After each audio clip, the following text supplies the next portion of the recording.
Bentrovati al meteo. Correnti occidentali continuano ad attraversare le Alpi e a sconfinare un po' su tutto il nostro territorio, causando qualche disturbo. Vediamo allora la situazione nel dettaglio.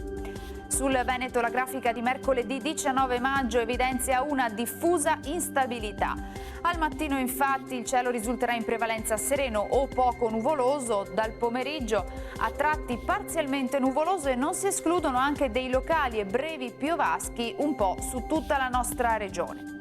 Temperature stazionarie minime tra 6 e 12 gradi, valori massimi compresi invece tra i 17 e i 22 gradi all'incirca. Ci spostiamo ora sul Friuli Venezia Giulia, dove avremo poche novità. Anche qui alternanza di momenti soleggiati con altri decisamente più perturbati. Temperature minime tra 6 e 10 gradi, valori massimi invece sui 16-19 gradi. Infine ci spostiamo sul Trentino Alto Adige, dove la situazione, vedete, sarà la stessa, tanto sole ovunque, anche se al pomeriggio saranno possibili degli acquazzoni a carattere sparso. Temperature minime intorno ai 5-7 gradi, massime sui 19-20 gradi. Dal meteo per ora è tutto, vi auguro come sempre un buon proseguimento in compagnia di Antenna 3.